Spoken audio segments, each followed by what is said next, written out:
Pokud nepatříte mezi ty lidi, kteří si zbraně kupují podle toho, co nosí váš kamarád, tak vás určitě zajímá kvalita těch zbraní a my máme velký štěstí, že se můžeme podívat na výrobní linku Gunpower, takže si ji teď celou projdeme a ukážeme si, jak ty zbraně vlastně vznikají. Je tady s náma Jakub z Gunpower, který nám celý proces ukáže, takže můžeme jít dovnitř. Poďte ďalej. Takže vítajte, prejdeme si prakticky celý proces výroby. Toto je prvá výrobná hala, je to z dvojice, my máme dva výrobné závody aktuálne. Nachádzame sa v Slovenskej Ľubči, to je výrobný závod pri Banskej Bystrici. To je tá staršia časť, tá druhá, novšia, sídli na Kremnických Baniach. Tuto vidíte prvé stroje, sú to staršie stroje, ktoré slúžia na prvotné operácie, tzv. Hrubovanie a tak ďalej. To prvotné opracovanie materiálu. A následne tuto ďalej máme nemecké stroje značky Hermle, ktoré v podstate sú do 5-8 CNC stroje, ktoré dokážu spracovať ten materiál na výrazne vysokej úrovni, skutočne na 10 tisíciny milimetra, čiže sú to výrazne lepšie, kvalitnejšie stroje, ktoré sa dajú použiť fakt na presnú výrobu.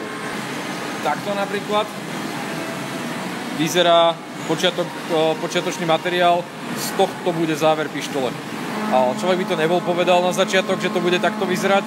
V podstate, keď sa na to pozriete, surový materiál po nejakom prvotnom opracovaní, následne sa bude pokračovať ďalšími operáciami. Skutočne to na pohľad nevyzerá ako niečo do zbrane, ako niečo krásne. Tvar závěru to má, ale ešte to projde dlouhým procesem. Taký zhruba, ale do pištole je to veľmi, veľmi ďaleko, áno. Tohle je úplně první polotovar, ze kterého vznikne závěr na pistoli. Toto je hlavňová matica pre stribogy. Je to jedna z dvojice hlavňových matíc, ktoré držia vlastne stribogovú hlaveň na mieste. Toto je surový materiál, z ktorého to vzniká. Tu máte v procese výroby. To množstvo toho v podstate prebytočného materiálu, teda odpadu, ak to takto nazvem, je značné. Je to skutočne veľa toho materiálu vám ostane. Na druhej strane ten materiál sa znova posiela do zlievarní, znova sa dá použiť a tak ďalej. Čiže je to taký zaujímavý kolotoč toho priebehu, kde sa to zase rozstaví, vráti sa to naspäť ako základná surovina. To vidíte v upnutí, ak si to zoberiete trošičku v detaile. Jasne. Tak je to vidieť.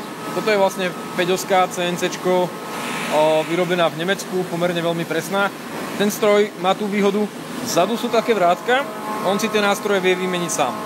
To znamená, že vy mu dáte kartu s programom načítaným, má tam rozkreslené veci, ten program celkovo spísané, čo má vyrobiť a tak ďalej. A on v podstate robí si operácie tak, ako ich má zadané, mení si k tomu nástroje. Tam hore uvidíte vlastne tie nástroje. Tam je zásobník. Jo. Áno, presne tak. A tých nástrojov je pomerne veľmi veľa a tak ďalej. Treba dávať pozor na ostrosť, na opotrebenie, aby tá kvalita bola čo najvyššia. Čiže treba, ten operátor, ktorý je pri tom CNCčku, áno, je pravda, že zvláda 1, aj 2, aj 3 tie stroje naraz, lebo v podstate tie operácie nejakú dobu trvajú. Na druhej strane vždy je treba dať si pozor na to, či nemáte opotrebený nástroj, či to je správne upnuté a tak ďalej. Prejdeme ďalej. Jenom ještě se doptám, tam to bylo teda první hrubější opracování, tady máme preciznější mašinu, která dokáže... To už je výrazne precíznejšia mašinka, áno, to ste poznamenali správne. Je veľký rozdiel medzi 3-osou CNCčkou a 5-osým CNC, druhá vec je tá, že toto už sú skutočne precízne operácie. Tento polotovar, alebo teda táto súčiastka už bude vyžadovať výrazne menej opracovania. Druhá vec je, už v tomto stave to oddelenie technické kontroly bude merať, že či to je správne alebo nie. Či tam je niečo na úpravu, či to je v poriadku, či sa to dá použiť, či to nie je niečo chybné. Tu nám bežia, áno.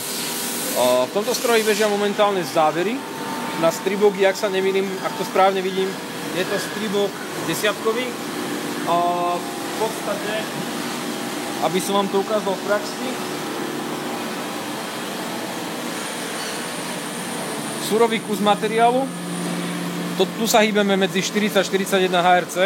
On je teplne opracovaný a vlastne to, čo vylezie z toho CNCčka. Čiže to je taký dosť zásadný rozdiel.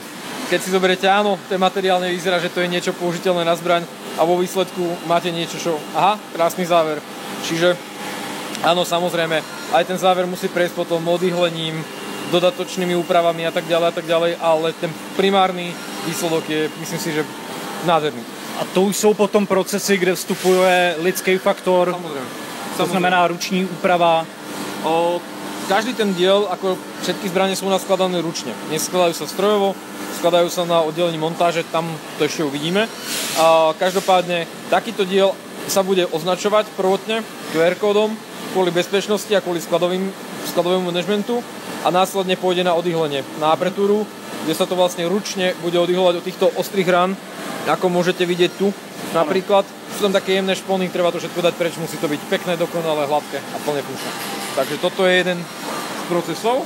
Prejdeme si následne druhú stranu.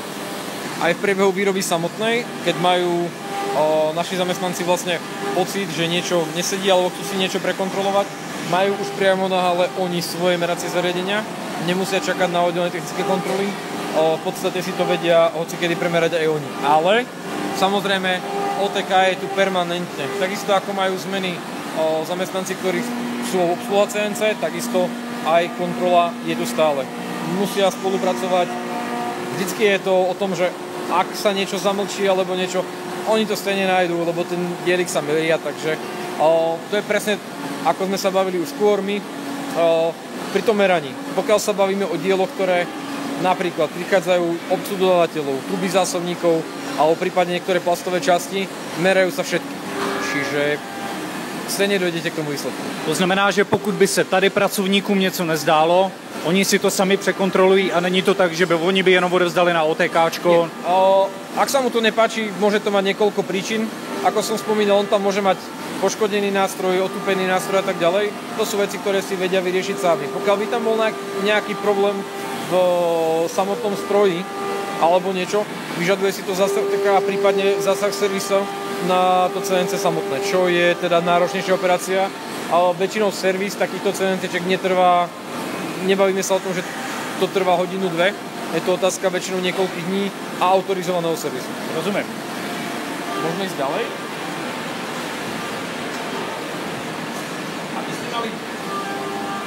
Aby ste mali predstavu, ako sme sa bavili skôr ohľadom toho materiálu, čo vám ostane, čo vám neostane, koľko je to. V takýchto zberných nádobách sú zvyšky toho materiálu, ten sa samozrejme triedí, ukladá, zberá a následne sa takto celé vo väčších nádobách vlastne preváža do zlievarní na ďalší proces. Kolikrát se to dá použít? Niekoľkokrát opakovane, ono to vždy záleží podľa toho, čo viem, aspoň ak mám správne informácie. Zlievarne to vlastne znova rozstavia s ďalším materiálom a zase to primiešajú do novej várky, čiže v podstate je to také perpetuum mobile, idete do kolečka dokola. Podstatné je ale nezamiešať rôzne materiály. Na to sa tu trpí, ak nemôžete pomiešať napríklad hliník s oceľou a tak ďalej, a to je pochopiteľné, to uľahčuje proces. Máme tu takú zábavnú hračku, a ja to volám hračka, je to vlastne CNCčko v menšom pre technológov a na menšiu výrobu niektorých častí malých kusov. V podstate slúži to na to, aby si naši technológovia odskúšali. Nakreslia niečo, vymyslia, urobia to, vyskúšajú si, ten diel funguje alebo nie. Čiže pokiaľ si potrebujú vyrobiť nejakú malú dávku alebo niečo pokusné, je lepšie urobiť to na tomto malom stroji, ako odstavovať hračku za 500 000, čiže tie hermle sú pomerne drahé a narušalo by to sériovú výrobu. Preto si to robia tu. Ako môžete vidieť, toto je manuálne, samozrejme nemá to také tie výmeníky na nástroje a podobné veci, ale dá sa na tom pomerne plynulo vyrábať menšie diely. Takže tohle bude spíš na prototypy? Je to taká prototypovka, na vývoj a podobné veci. Aj v prípade toho, že máte niečo, čo si fakt, že vyskúšať prvýkrát, druhýkrát, nejaké menšie úpravy, prípadne ak máme nejaký zabehnutý model a chceme ho upraviť, chceme niečo vylepšiť alebo niečo zmeniť, je lepšie vyrobiť si menšiu sériu, vyskúšať si na tom úpravu a potom to aplikovať na všetko. Predsa len treba to zase dôsledne osledovať, odskúšať a tak ďalej. Prejdeme si. Toto je aktuálne asi najväčší stroj na firme, táto Puma. Je to sústruh, dokáže to opracovať kusy až do 1,5 metrovej dĺžky, čo znamená, že pomerne skutočne veľké náročné záležitosti.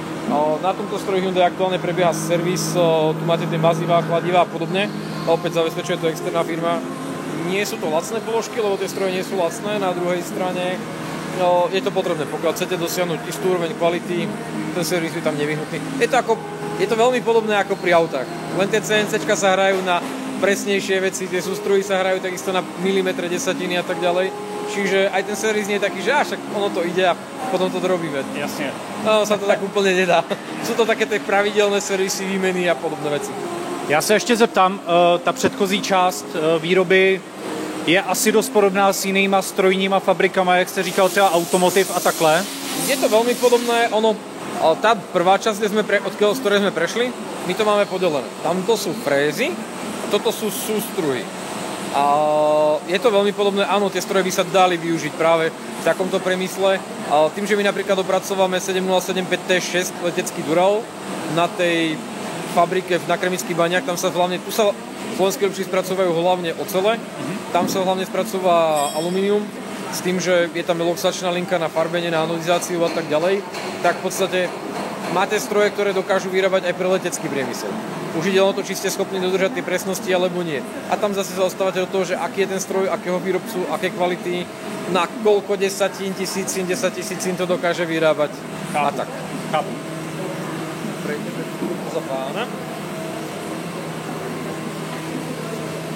Opäť vidíme, kolega mení nástroj. A je to menšia Puma, Dosan.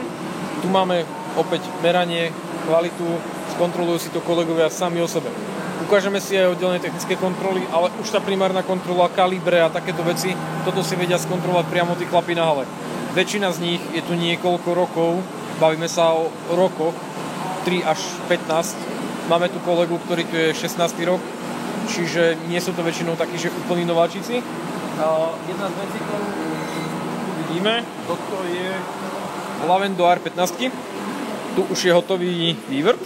No vlastne toto je hrubý materiál, v podstate poltovar hlavňoviny, z ktorého to postupne budú ofrezovať na výsledný tvar. Ak si všimnete, toho materiálu je tu pomerne dosť veľa, myslím, že toto je 3, 30, a v podstate dojdete do toho finálneho tvaru, čiže pokiaľ si oberiete, ako vyzerá Lavendo R15 a z čoho je to vyrobené, tak nás ještě čeká hodně profilování. To je ešte veľa práce, veľmi veľa času. Já jenom ukážu na kameru. Takhle vypadá ne úplně hrubý polotovar, ale už nějakým způsobem opracovaná hlaveň pro AR15 a je tady vidět, že ještě se bude hodně frézovat, než z toho budeme mít opravdu hlaveň. Aby ste mali predstavu, čo sa robilo tu, na tomto stroji konkrétne, tu pôjde barrel extension a nábojová komora z tejto strany. Čiže tento závit vlastne robil na tomto stroji. Táto strana. Keď si to prirovnáte. Jo. Ale tých operácií tam bude ešte podstatne viac. Toto je zaujímavý stroj, je to automat na nástroje, je to pomerne šikovný urýchľovač výroby.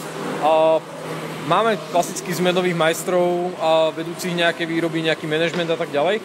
Každopádne, toto je stroj, ktorý vydáva nástroje. Tu sa bavíme presne o tomto type nástrojov, náradí, ktoré vlastne osadzate do tých frez, do tých sústrojov, ktoré opracovajú ten kov samotný. Zamestnanec si to pípne čipovou kartou, ktorú má v podstate tú istú ako dochádzkovú, zakliká si, čo chce vydať, ono mu to vydá presný počet konkrétneho typu. Dokonca je to tak inteligentné, že pokiaľ to klesne pod istý počet sklady, tak si to samo objedná u dodávateľa. To je veľmi šikovná úspora, jednak nemusíte mať zamestnancov navyše k tomuto a jednak je to vždy dostupné. To znamená, že či vám ten zamestnanec ochorí alebo niečo, viete si to odtiaľto vybrať. Takže se nám nestane, že by tady se nám díl 11.04.08 došel a musela se kvůli tomu zastavit výroba, protože někdo vždycky přijde a tady z té krabičky to má. Tu sú uložené kusy, ono vám to vydá bez problémov. Či to je cez víkend, či to je v noci, nemáte s tým problém. Ale ako náhle to klesne pod istý počet, objedná si to u dodávateľa, oni to dodajú, je to bez problémov. Pomerne automatická záležitosť. Dá se tam objednat pizza? Bohužiaľ nie. Tak jdeme dát. A haloušky? A to by sme zvládli. Nie, za tie peniaze, čo to stálo, je to skvelá vec. Druhá vec je tá, že na tú automatizáciu výroby je to výborný nástroj. Super. Toto sú zaujímavé stroje, tieto 3, čo tu vlastne vidíte. Je to automat, ktorý nakrmíte materiálom do zásobníka.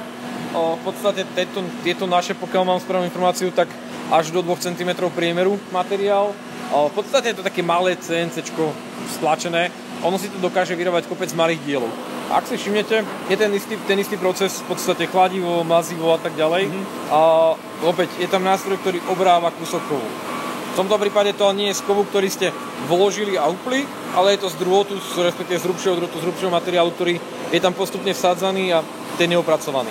Následne vám takýmto maličkým dopravníkom vydediel Ak ste niekto spoznali napínaciu páku na Striboga, tak máte pravdu.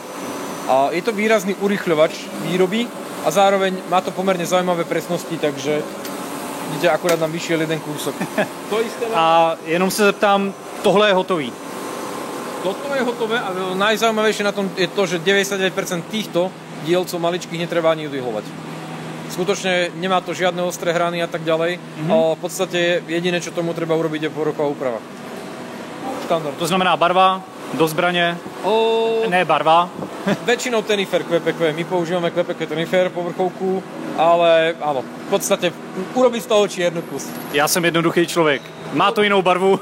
Áno, má to inú farbu. Mne by sa to páčilo takto, len otázka je, koľko by to vydržalo. Máme tu takéto maličké mašinky na meranie size. Kolega je vedúci oddelenia technickej kontroly, alebo teda kvality. Ak sa pozriete na tú obrazovku, vidíte tam takto, aspoň vzdialene, zelené a červené rámčeky. Je to v podstate to, čo všetko je zelené, je v norme, to, čo je červené, je tam nejaká odchýlka a teraz je na posúdení konkrétneho človeka, či to je v nejakej také odchýlke, že je to použiteľné, nie je to použiteľné, je to praviteľné, alebo je to odpad. Je to náročný proces a úprimne musím uznať, že kolegovia tu odvádzajú veľmi dobrú prácu, lebo ten pomer reklamácií k počtu vyrobených zbraní je zanedbateľný alebo až smiešný. Bavíme sa, aby sme teda boli v nejakých informáciách úplných, tak sme schopní ročne vyrobiť okolo 65 000 zbraní. Bavíme sa o počte reklamácií okolo 113 až 130 ročne. Čo teda je... U 60 000. No. OK. Jenom se zeptám, jak moc přesně tohle měří? To je dobrá otázka. Sme v tisícinách alebo v 10 000? Dokáže to merať až na 10 000. 10 000. 10 000 milimetrů. Rozdiel v tom, čo je tu momentálne, čo ukazuje tá hodnota, je 0,0068. 6000 mm. 6000 mm. Čiže to sú veci, ktoré úplne okom neuvidíte. Tak trochu. A samozrejme merajú sa tu aj tvrdosti, presné merania, rôzne kalibre na závity, lebo urobiť dobrý závit je niekedy umenie. Čiže máte kalibre, kde go, no go, klasické má ísť, nemá ísť a tak ďalej. Jednak závity, jednak tie matice, kontry, určenie chemického zloženia. Tu napríklad máme tie závery, veľmi podobné ako tie, ktoré sme riešili. Marek, ak sa nemýlim, prosím ťa, toto sú 10 auto, však? Sú klasické 9. Do Stribogov závery. Takto nejako to vyzerá v procese výroby. Myslím si, že predmeraním alebo pomeraním? Predmeraním. Čiže všetky sa budú merať. Takže... Každý jeden kus? Každý jeden kus. V tomto prípade každý jeden kus. Toto je veľmi podstatná súčiastka. Tu si nemôžete dovoliť nejaké veľké odchýlky a tak ďalej, čiže tu sa bude merať každý jeden kus. Sú krásne poodihľované. Tu už je to celkom dobre vidieť, čiže budú sa všetky merať. Mně napadá takový dotaz, zkoušeli jste třeba ten závěr vyndat ze zbraně z používaný a zkusit ho změřit, jestli je tam nějaká změna, nevím, jestli je to... Samozrejme, upotrebiteľnosť, alebo celkovo to opotrebenie. Bežne to merávame, my máme prezentačné kusy, ktoré používame na prezentačných akciách, to isté máme zbrane, ktoré sú testované, napríklad aktuálne prebieha dlhodobý test Araku, to je karabína 76239, máme dva kusy, z jednej je vystrelaných 11 000 niečo aktuálne, z ďalších dvoch takých, čo sú testovacie, cez 4 001, cez skoro 5 000 druhej. A vlastne od toho, aký máte priemer, hlavne nejaké zväčšenia a tak ďalej, v podstate všetko, či sa vám kolíky nejako neobili, záver, či sa nejako neomlátil zuby na závorníku a podobné veci. Ono sa to všetko musí merať, lebo potrebujete dosiahnuť nejakú životnosť. A pokiaľ sa bavíme o nejakej životnosti, štandardom minimálne pre tie armádne a policajné účely je 25 000 rán. A ono to nie je úplne vždy ľahké dosiahnuť. Na druhej strane, pokiaľ si dáte záležať na tom, že tie prvotné kusy sú vyrobené dobre a v dostatočných kvalitatívnych štandardoch, tak myslím si, že to kolegovia zvládajú. Ja musím povedať za mňa, pre mňa je to úprimne tak trochu španielská dedina. Ako to vidíte, je to pomerne zložitá hračka. Nie je to úplne len tak a vyrobiť niečo také. Na druhej strane je to náročný proces, ale je v tom aj tá krása toho, že je to tento maličký dielik. Viete, pre nás dvoch je to kúsok dielu, hlavne matica. Jedna súčiastka z X Stribogu a pre kolegov je to, ak správne rátam, okolo 20-22 rôznych rozmerov, ktoré treba pomerať na každom kuse. Čiže má to svoje krásy. myslím si. Nevypadá to jako něco, kde bych si tady mohl sednout do židle a začít to dělat já. Otázka je, jak dlouho trvá, než se tady člověk jako zaučí, aby tady tu práci mohl dělat? No, to je dobrá otázka. Takto, netrvá to, nie je to taká vec, že príde niekto zvonku a hneď to vie. Jednak nie všetci vedia všetko. To je proste bežná vec v tej firme. Úprimne napríklad montáž, vycvičiť montážníka na to, aby dokázal skladať aspoň drvivú väčšinu ponuky, je zhruba rok a pol. Časovo, Marek Preoteká, tvoji ľudia 3-4 mesiace, pol roka? No je to zložitejšie, keďže máme strašne veľa modelov. Čo sa týka pištole, karabiny, hej, ideme do AR-ky Araku a každá jedna má 120 súčiastek CCA, CCA. Každú jednu ten otekár musí vedieť posúdiť, že či je dobre alebo nie. Si viete predstaviť toľkých typov, čo to môže znamenať. Ja vám dám napríklad tento záver a vy musíte naozaj, ako povedal kolega, že posúdiť, či je to dobre alebo nie, aj keď je tam daná odchýlka. Čiže to sa všetko musíte naučiť časom. Čiže vy by ste možno vedeli prísť, sadnúť a poviem vám, takto to budete upínať, to spustíte a stroj to zmeria. Ale naozaj, teraz vám niečo vyhodí, že je zlé a vy poviete, ja neviem, čo s tým, vadí to, nevadí to, ako kolega povedal, že je to miniatúrna odchýlka, jedná sa o tisíciny, áno, to nevadí. Ale už niečo skočí napríklad 100, 2, 3 a už. Je tam obrovská zodpovednosť z pohľadu tej kvality. Na tých kolegoch musia to skutočne posúdiť kus od kusu. Bude to, nebude to. A zase na druhej strane preberajú tú zodpovednosť. A ako som vám vysvetľoval skôr, tie zbrane, to si aj ukážeme, majú svoje výrobné várky. Označenie to, kto to skladal, sú tam QR kódy. Dá sa to veľmi ľahko dopatrať, dohľadať, kto vlastne za celým zrodom tej zbrane stojí. Čiže nie je to úplne také, že sadnem si a toto pustím, lebo nerobíme metly. A úplne povedané, áno, je to v podstate, veľa ľudí vraví, že je to práca snou. Áno, je to hračkárstvo pre veľkých chlapcov. Na druhej strane nevyrábame gumené cukriky. To znamená, že pokud někdo něco skazí, dá se to zpětně dohledat, člověk dostane jízdenku na vlak a... Takto úplne by sme tu ostali asi, alebo neostali. A asi by sme mohli zavrieť a takýmto spôsobom každý, viete, jediný, kto nič nepokazí, je ten, kto nič nerobí. Aj mne sa to stáva sa to určite každému, máme slabšie určení, sme ľudia. Na druhej strane, pokiaľ sa niečo má merať správne, tak vždycky sú tu ešte ďalší ľudia, ktorí sa dá spýtať, hej, počuj, vyskočila mi tam tolerancia, čo by si na to povedal ty? Máme tu takých ľudí, ktorí vedú tie oddelenia, ako túto kolega, prípadne oddelenie montáže. A tí chalani takisto, tým, že to skladajú, cíti, drhne mi niečo niekde a tak ďalej. Hneď vie prísť, počuj, premeraj mi to. Neviem, sedí to, nesedí to, sa mi to nejako nezdá. Jedna vec je, montážnik to vyskladá, ide to na výstupnú kontrolu, oni to kontrolujú, výstupný strelec to potom strieľa, následne sa to vráti na čistenie, na kontrolu, ide to na tlakové skúšky, odtiaľ sa to vráti, odtiaľ sa to vyčistí z kontroly a tak to ide na zabalenie. Ono to je proces, ktorý, áno, na jednej strane si poviete, Pane Bože, koľkým ľuďom to ide cez ruky, na druhej strane, pokiaľ chcete dosiahnuť nejakú úroveň kvality a chcete dosiahnuť čo najnižšiu úroveň nejakej zmetkovosti alebo problémov, je to bohužiaľ nevyhnutné. Takže se mi nestane, že by mi přišel nějaký šmejt, protože těch bodů, kdy se dá vychytat nějaká nedokonalost je... Dúfam, že nie väčšinou, bohužiaľ toto vyznie hlúpo, ale stáva sa mi väčšinou to, že pokiaľ sa niekomu dostane niečo, čo nie je úplne 100%, to bude to otázka prepravy, alebo otázka toho, že do toho niekto šprtal, kto nemal. To o tom veľa nevedel. Občas sa nám stane aj u predajcov nejaké to ladenie spúšte extra, tak sú to veci, ktoré sa ťažko ovplyvňujú, ale stane sa. Ještě mě zajímá jedna věc, my na prodejně potažmo naši zákazníci, ale jsou to docela provázaný množiny, protože my jsme jako spousta z nás je střelců. Kdybychom tady postavili zákazníka nebo někoho z naší firmy, kdo vůbec jako neví, kde je, asi by na první pohled neodhadl, že je to zbrojovka. Ne ta zbrojovka, že je to zbrojní závod. Kolik z vás je střelců? Druhá väčšina. Nie je to nevyhnutosť, to je častá otázka. Zbrojak nie je podmienkou. A na druhej strane, áno, pokiaľ pracujete napríklad na predajni ako ja, prípadne kolegovia z manažmentu a tak ďalej, je tu takým zvykom, že tu všetci máme zbrojaky, vrátane žien. Niektorí z nás k tomu pristupujú tak nejak častejšie. Úprimne pre nás je bežný taký pracovný týždeň, tak 3-4 krát do týždňa na strelnici. Viete, ono je to vždycky o tom, či chcete, nechcete, lebo a priori by ste úplne nemuseli. V podstate, pokiaľ mi do toho robiť nejaké papiere, faktúry a tak ďalej, na to strieľať chodiť nemusíte, ale pokiaľ chcete vedieť, čo to robí, ako sa to správa, prípadne povedať kolegom, že počuj, ja mám taký poznatok z toho, toto by som chcel trošku zmeniť, alebo skúste sa pozrieť, či by sa nedalo robiť toto, hento, musíte. Hej, je to otázka toho, že chcete strieľať. A druhá vec je, my sme tu väčšinou takí, že nás to baví.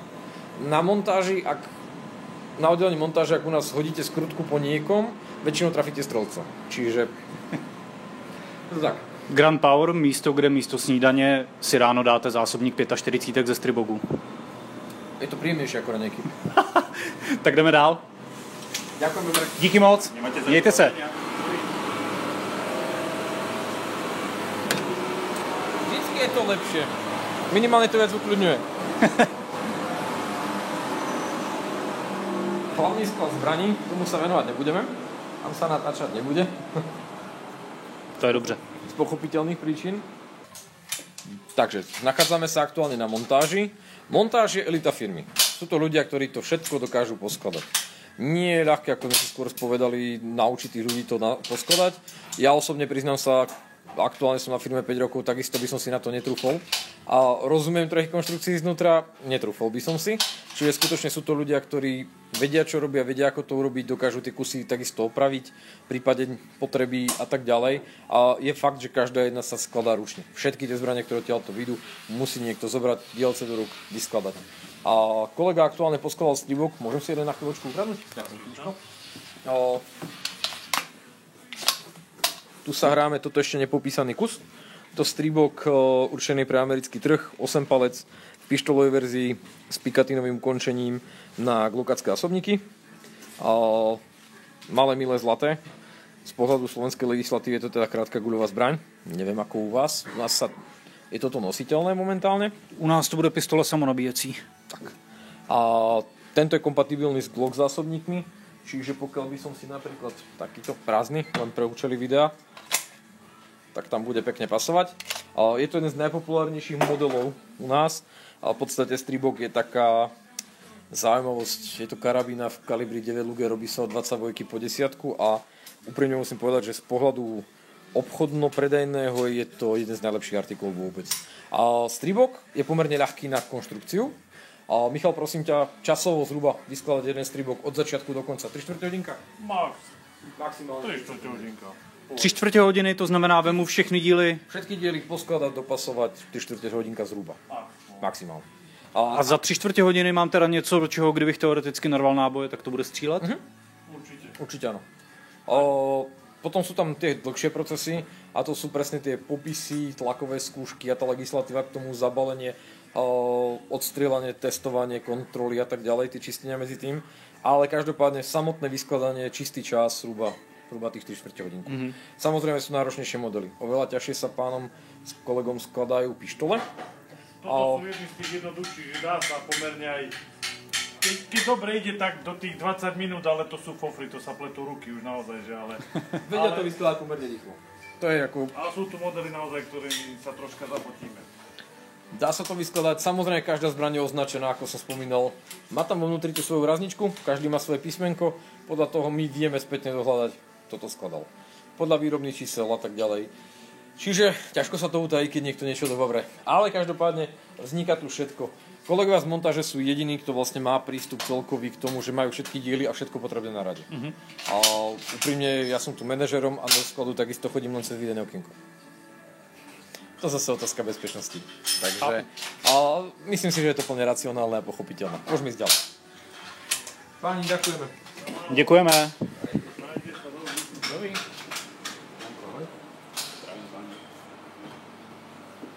Sa bavíme o bioplachu. A zaujímavá vec, a pokiaľ čistíte apre alebo časti zo zbraní, v tomto prípade kolega čistí stribogové tela, je to jednoduchšie v tom, že je to vlastne oplach na biologickej báze, bioodburateľnej báze. Predtým sa také veci robili acetón, toluen a podobné veci. Je to výrazne ekologickejšie a menej zavadové na zdravie a zároveň to pekne čistí zbraň a tá zbraň nehrdzavie, čiže je to vec, ktorá je pomerne šikovná v procese výroby. Aj veľmi staré zbrane, napríklad pokiaľ my máme prezentačné zbrane, z ktorých veľa vystrelených naraz a chvíľu to tam necháme, nech to stvrdne a občas sme tiež trošku zabúdací, tak sa nám to s kolegom podarí a táto záležitosť to dokáže vyčistiť. Taká príjemná pomocka. Nestalo se vám, že když jste přešli z acetonu na toluenu, tak si někdo stěžoval, že už to není taková sranda? Nie, priznám sa, že nie. A toto je zaujímavý stroj. Povieme si aj k tomuto niečo. Je to drátorez. Drátorez je oveľa presnejší ako rezanie vodným lúčom. Ak si všimnete, to je taký maličký, tenučký drôtik. Ten drôtik sa vlastne prevlečie cez tie dierky, ktoré sú predvrtané v tých navarených platniach a dokáže to vyrobiť veľa dielov naraz. Ono to musí byť v roztoku, čiže za chvíľočku sa tá vaňa zavrie, natečie to, respektíve ponorí sa to a v podstate prevlieka si to samo cez tie dieročky, ten drôt a vyreže to. Ukážem vám aj výsledok nejaký. Ak sa nemýlim, toto sú buď kladivka alebo preušovače. Dokáže vám to vyrobiť pomerne veľa dielov za krátky čas a pomerne slušne presnosť. Lebo ten rez je pomerne pekný, čistý. Je to pomerne urýchľovač. A je to přesnější než řez vodou? Áno, je to výrazne presnejšie ako rezanie vodným lúčom. Pokiaľ by ste chceli rezať vodným lúčom, že niečo rozrezať na menšie časti, dá sa to, a ten drátorez je výrazne presnejší. Ten drôtik je výrazne jemný, takže sa to dá. Všetky zbrane musia prejsť popisom, musia mať svoje značky, výrobné čísla, označenie modelu a všetky legislatívne náležitosti. Plus máte rôzne značky, ktoré tam požadujú v podstate importéry. Ten zoznam kolegovia dodržiavajú, ak si všimnete. Môžete sa pozrieť aj priamo do lézra. Toto je S-kový stribok. Tu kolega akurát dorobil popis tela plus toho slovenského znaku. Ak si vyberieme, v podstate ide o tento popis, ktorý tam štandardne je. A tu sa popisuje všetko. Lover, upper, hlaveň a tak ďalej a tak ďalej. Samozrejme tie časti predtým majú svoje označenie, majú svoje QR kódy kvôli skladovým účelom, manipulačným a také tie logistike, ale ten finálny zákaznícky popis na staváčku. A druhá vec je, kolegovia sú schopní robiť rôzne zaujímavosti, rôzne veci. A možno málo kto vie, ale mali sme limitovanú edíciu Stribogu Štefánik alebo Stribogu SMP. 75. výročiu napríklad toto lietadlo Caproni kolega kreslil v tom programe ručne, pretože obrázok, ktorý sa v tom lézri dal použiť, nebol. Takže zo pár hodín to trvalo, ale urobil. A dajú sa tam krásne veci vymyslieť. Pokiaľ je niekto nadšencom toho, takýto práce alebo 3Dčka, laserov a takýchto vecí, tak tu by našiel uplatnenie, lebo toto je naozaj zaujímavé a je to potrebná vec. Trochu umělecká záležitost, když se na to podíváme. Samozrejme. Tie vzory sú rôzne, pokiaľ si všimnete aj tieto staršie kúsky. My aj na predajní máme jeden vystavený. To kus, ktorý sa robil 4 hodiny z jednej strany, 4 hodiny z druhej strany. Štandardne to nie je v ponuke, nepredávajú sa takto značne dorábané veci, nakoľko by to bolo veľmi drahé. Na druhej strane, pokiaľ zákazník vyžaduje nejaký špeciálny popis alebo nejaké iné označenie, nie je problém to tam samozrejme dorobiť. Dá sa to. Čiže robíme aj takéto veci, prípadne iné označenia. Ja osobne musím uznať, alebo respektíve priznať sa, že ja mám na predpažby práve tento výrok Milana Stislava Štefánika. To si myslí, že mu slobodu druhý ten nie je hoden. Máme zákazníka, ktorý na každej zbraní má nápis Morho. Viete, je to vždycky otázka toho, kto tam čo chce, nejaké personalizácie, a pokiaľ sme schopní to zákazníkovi poskytnúť, prečo nie? Čili je to o tom napsat si, co tam chci a budu to mít? Úplne nie, je to o tom dohodnúť sa vlastne hlavne s importérom a predajcom, že teda chcel by som to mať, dá sa, nedá sa, čo by to stalo navyše a tak ďalej.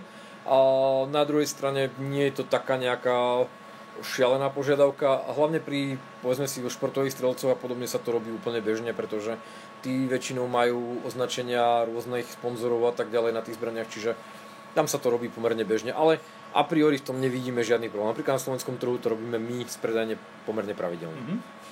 Super. My sa tu aktuálne nachádzame v čase, kedy máme trošičku viac kľudu. Úprimne je po tej hlavnej smene, takže máme trochu čas využiť aj priestory, ale teda vidieť časti, ktoré bežne úplne sú tak trošičku plnšie a nedá sa na to úplne nahľadať detailne. A toto je zaujímavá záležitosť, je to jeden z najnovších strojov vo firme, je to rovnačka hlavný.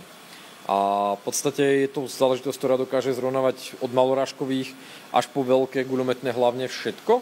A pokiaľ mám správnu informáciu, myslím si, že mám, dokáže to robiť s prehybom 0,0001 mm na meter.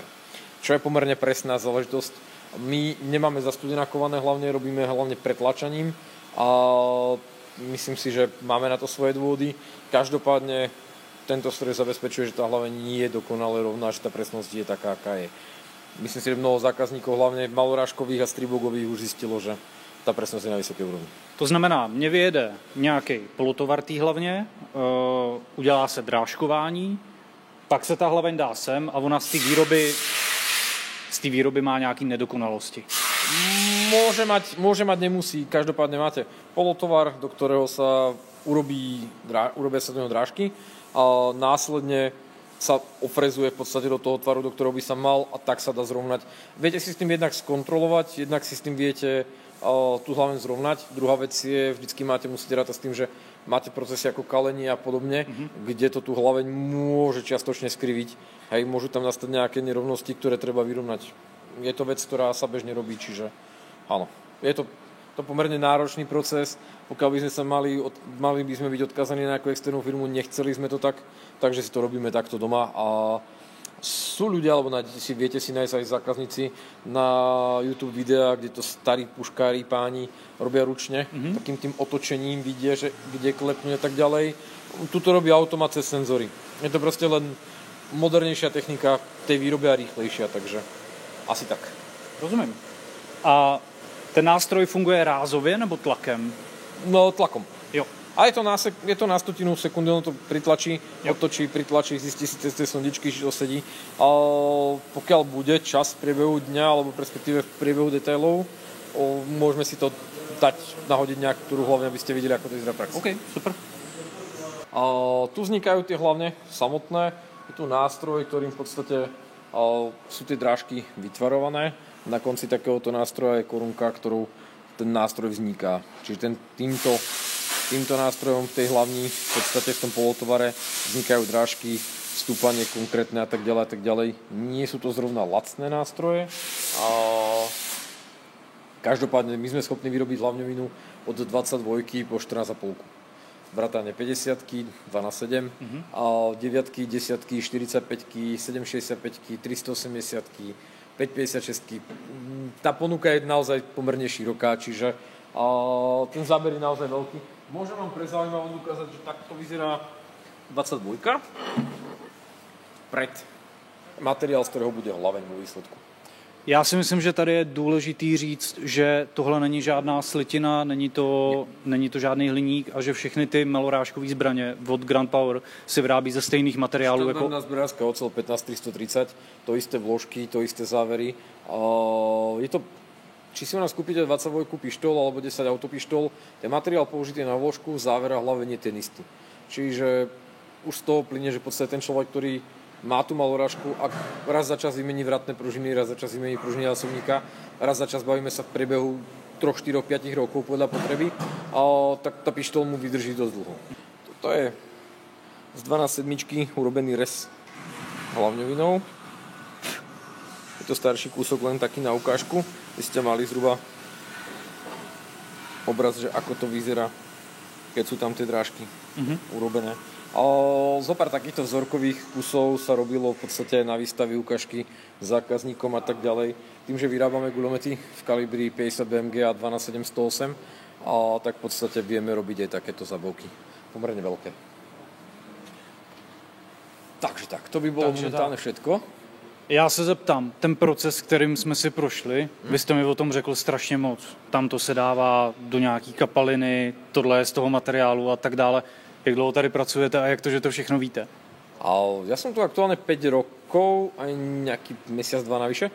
Každopádne, on sa to človek tak nejak musí naučiť popri tom, lebo jednak sú ochotní chalani vám to vždycky vysvetliť, že teda občas ja som na to pozeral prvých pol roka, som tak pozrel, že toto je čo a toto je čo a čo robia títo. A už keď som bol taký, že ma to zaujímalo v tom, že ako to, že to teda vo výsledku strieľal, lebo párkrát som kolegov dokázal uraziť s tým, že a to nejaký kus hliníka, ako z toho vyjde strýbok, tak mi to boli ochotní ukázať a naučili ma, že teda OK, toto je taký profil, toto je taká oceľ, toto je taký materiál a keď zoberieme 7075 T6 letecký dural a keď zoberieme 6042 hliník, tak to je rozdiel a tak ďalej, čiže on sa to človek tak nejak postupne naučí. Dojde do toho, že nie, že musí, ale ak vás to trošičku zaujíma, že trošičku máte vzťah taký tým pozitívny k tým zbraniam, tak sa to človek nejakým spôsobom naučí. Zase druhá vec je tá, že ja ako strelec mám isté veci, ktoré napríklad niekedy prídem s nejakým nápadom, nevravím, že vždy s dobrým, ale občas prídem s nejakým nápadom, že chalani, toto by som uvítal na tej zbrani. A technológovia montážnici sú zase tí, ktorí vám vedia oponovať, že no hej, možno by si to tam chcel mať, ale hej, preto to nejde, alebo pre nejaký materiál, alebo proste niečo na to nie je vhodné, alebo toto by to následne spôsobilo. A to sú veci, kde ja ako strelec sa nevždy zamyslím nad tým, že aha, my tam pridáme toto a toto to robiť nebude, alebo toto bude robiť problém. Ešte konštruktéri a montážnici vám veľmi rýchlo povedia, že ale tam máte, tam to bude búrať, tam to nevydrží, alebo proste niečo. Čiže človek tak nejak praxou k tomu dobehne. Takže se nám střetávají ty kreativní nápady versus science. Áno, viete, ono je krásne. Tých zbraní na svete je strašne veľa, povedzme si otvorene. Čo sa týka aériek, výrobcov tých aériek, pane Bože, a ako skutočne tých značiek je strašne veľa a tak ďalej. Zbraní celkovo je veľmi veľa a úprimne povedané, je ťažké v dnešnej dobe myslieť niečo, že úplne super wow, nové, predsa len nestáva sa to každý deň. Ďalšia vec je, ako to spracujete, ako to ponímete, aká bude tá výsledná kvalita toho. A myslím si, že postupne sa dopracovame k tomu, že tá kvalita nám tu stúpa. Snažíme sa udržať tú kvalitu čo na najvyššej úrovni. Máme tie naše zbrane aj v slovenských ozbrojených zložkách už po rôznych útvaroch. Máme to aj u polície, máme to aj u armády. Máme na to zahraničné referencie. Máme veľmi silný americký trh, kde sa bavíme rádovo o 1000 kusoch až 10 000 kusov ročne. A tých stribogov napríklad. A už to nie je taká malá garážová firma, respektíve veľa ľudí, keď pôjdete Grand Power, tak si predstaví firmu v štýle a povedzme niečo o 5-tinovom alebo 10-tinovom objeme. Je to tak, že dnes už keď si robíme všetko sami doma, tak v podstate okrem nejakých pár drobností, malých prúží, nejakých maličkých količkov, tak je to trošičku už väčšia firma. Viděli jste prohlídku firmy Grand Power, my jsme natočili zhruba 50 minut materiálu, je toho strašně moc, takže nějaký prostřih vám ukážeme. Moc děkuju za prohlídku. Ja ďakujem za účast a teším sa aj ďalšou návštevu. A Grand Power brzo přijde do České republiky, kde se na ně podíváme na prodejně.